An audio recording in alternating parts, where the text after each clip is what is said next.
Good afternoon. I'd like to call the meeting of the Board of Public Utilities for the City of Santa Rosa to order.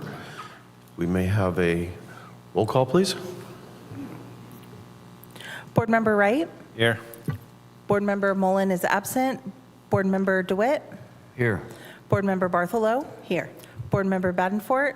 Here. Vice Chair Arnone? Here. And Chair Galvin? Here. Let the record reflect that all board members are present with the exception of Board Member Mullen. Thank you. Any statements of abstention by board members? All righty. We have no study session. We have minutes from the December 4th, 2025 meeting. At this time, I will open it up for public comment on item 5.1. See no one rise. The minutes will be approved and entered. We have one staff briefing. Acting Director Schiavone.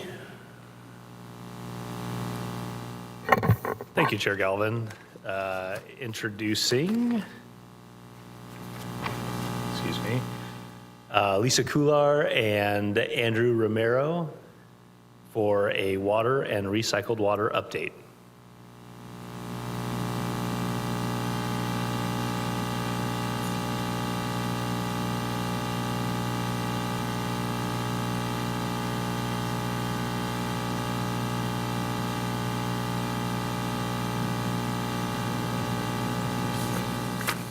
Hello and good afternoon, Chair Galvin and members of the board. My name is Lisa Cuellar. I'm the Water Use Efficiency Coordinator, and I'm here with my colleague Andrew Romero, the wastewater superintendent. We'll be providing the water and recycled water supply update for you this afternoon. Starting with Lake Pillsbury, actually, I guess as many of you are probably aware, after a series of storm events beginning in late 2025 and then carrying over into the new year, the regional water supply is looking really good. And so I'll show you how that translates into storage for our three reservoirs, beginning with Lake Pillsbury. So current supply levels in Lake Pillsbury are about 54,000 acre feet, and that's holding steady. During the fall and winter of last year, PG&E was operating under a FERC-issued variance for their operations that allowed them to reduce diversions to the upper Russian River to a critical minimum of 20 cubic feet per second. However, that variance expired on December 23rd, and with the recent storms increased Lake Pillsbury storage above the 36,000 acre foot fresh threshold, that variance is no longer in effect.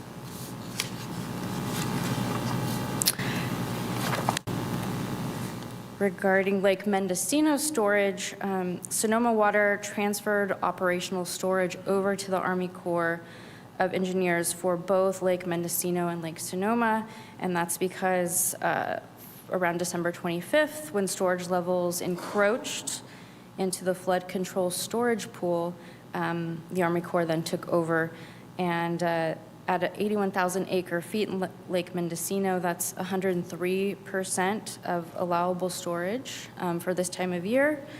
And since that's above normal, releases to draw down to below 100% of the pool began shortly into this new year.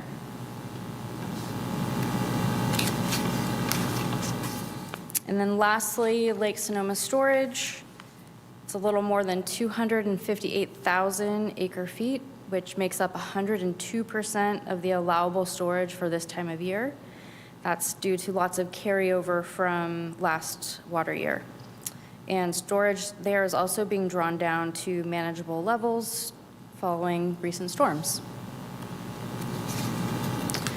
Sonoma Water's winter operations, I just wanted to highlight again that Sonoma Water had requested a temporary urgency change order, and that was approved and became effective on December 24th, and that will carry over to June 21st. The order allows for in-stream flow requirements in the upper Russian River to be based on storage levels in Lake Mendocino rather than the cumulative inflow into Lake Pillsbury. and this will better reflect actual watershed conditions in the Russian River. So as such, the current supply condition of normal in Lake Mendocino will inform in-stream flow requirements for the Russian River. And last but not least, I just wanted to call to the board's attention that the Russian River Watershed Association, they're hosting their biennial event, which this year will be held on February 11th here in Santa Rosa at the Finley Center.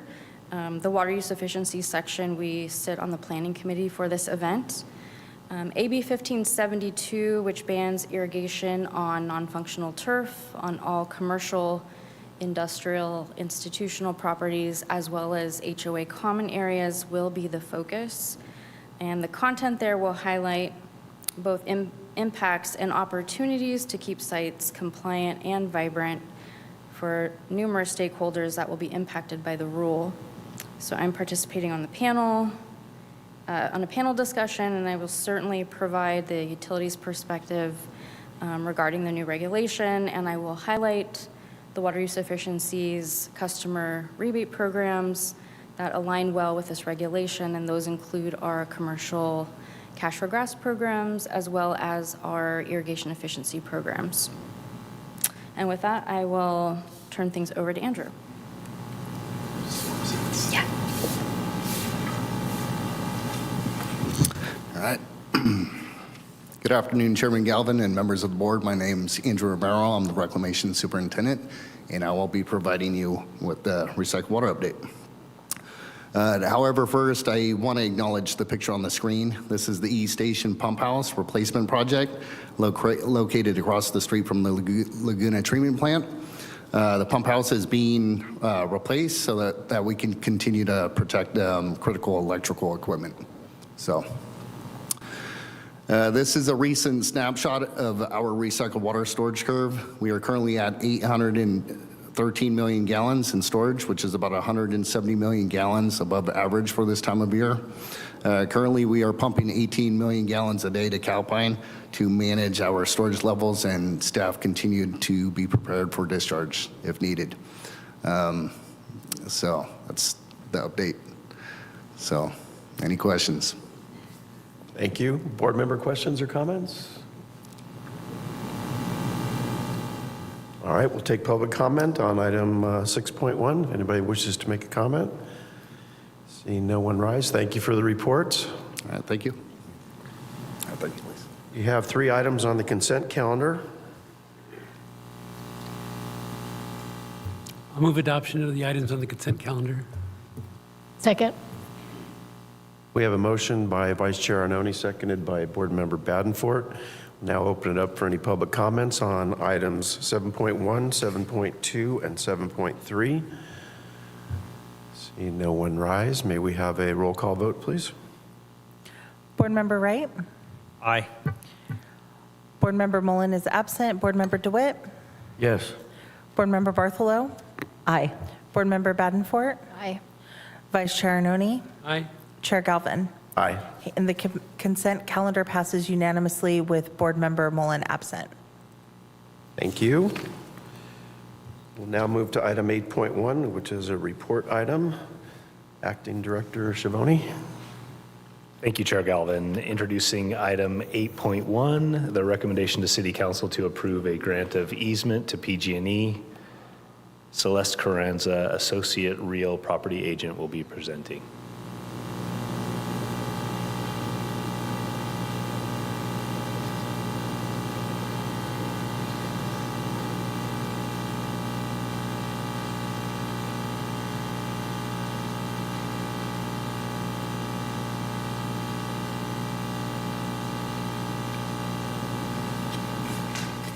Good afternoon, Chair Galvin and members of the board.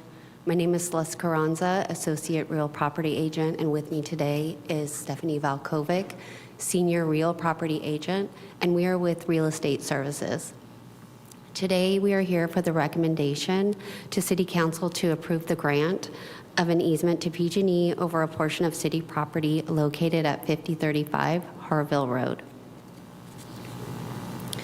It was brought to our attention that without authorization or the necessary easement rights, PG&E placed a guy wire anchor on city-owned property, also known as Reservoir 6 at 5035 Harville Road. Following an on-site meeting, city staff and PG&E identified a better location for the anchor.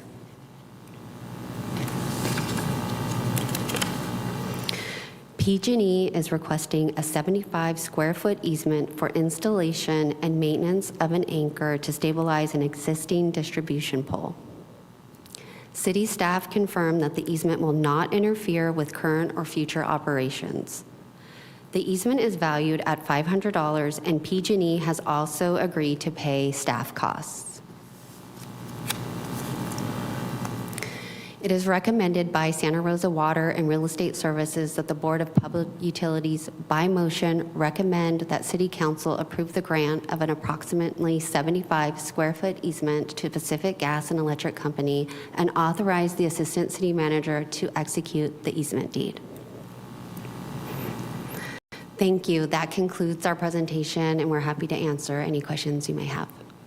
Thank you very much. Any questions from the board? All right. If not, I'll entertain a motion. I'll move that the Board of Public Utilities by motion recommend that the City Council approve the grant of approximately 75 square feet of easement to Pacific Gas and Electric Company. The next, page 2. And authorize the Assistant City Manager to execute the easement deed. And this. Second. Okay. Motion by Board Member Wright, seconded by Vice Chair Arnone. At this time, we'll open it up for public comments on item number 8.1. Seeing no one rise, may we have a roll call vote, please? Board Member Wright? Aye. Board Member Mullen is absent. Board Member DeWitt? Yes. Board Member Bartholow? Aye. Board Member Bedenfort? Aye. Vice Chair Arnone? Aye. And Chair Galvin? Aye. Let the record reflect that motion passes unanimously with Board Member Mullen absent. Thank you. Item number 9 of our agenda is public comments on non-agenda matters. If you wish to make a comment on a non-agenda matter, please move to the podium. Seeing no one rise. We have no referrals. We have no written communications. Do we have any subcommittee reports? Any board member reports? Board Member DeWitt?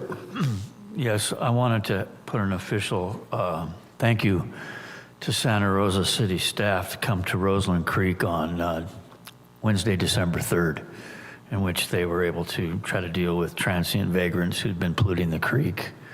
And it was a good effort on their part. And I'm hoping that we can find ways to have an even stronger creek stewardship program for the Roseland Creek area, which leads into the Laguna de Santa Rosa. So it's an important anti-pollution effort on that. Thank you kindly.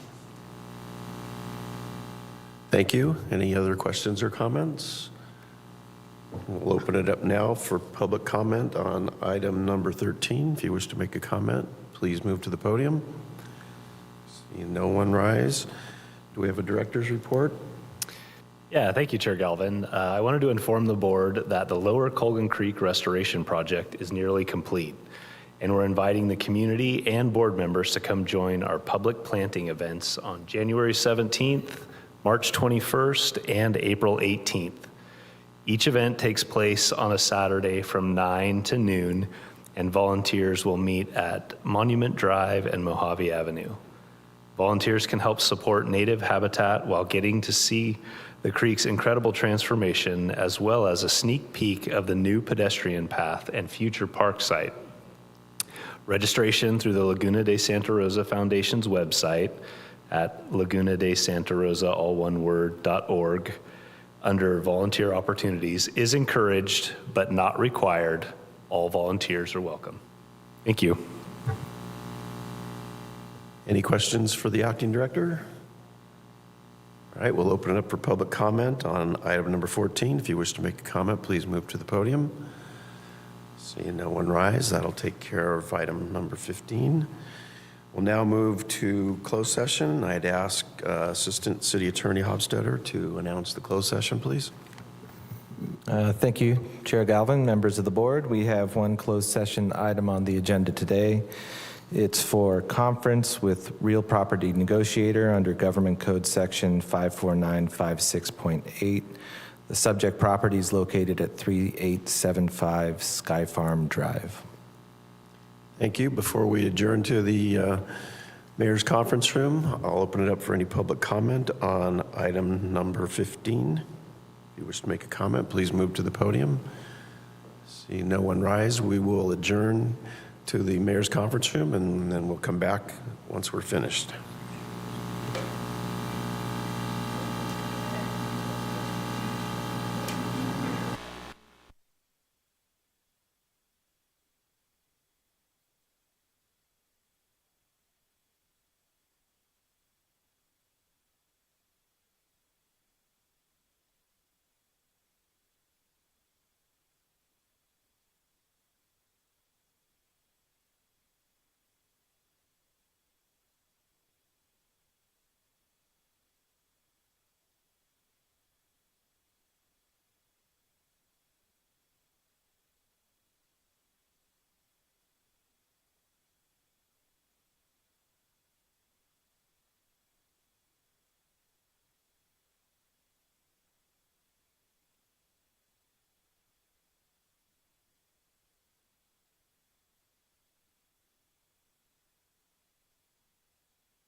All right, I'll reconvene the Board of Public Utilities meeting. If we may have a roll call, please.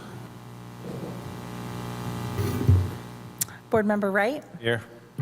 Board Member Mullen is absent. Board Member DeWitt? Here. Board Member Bartholow? Here. Board Member Badenfort? Here.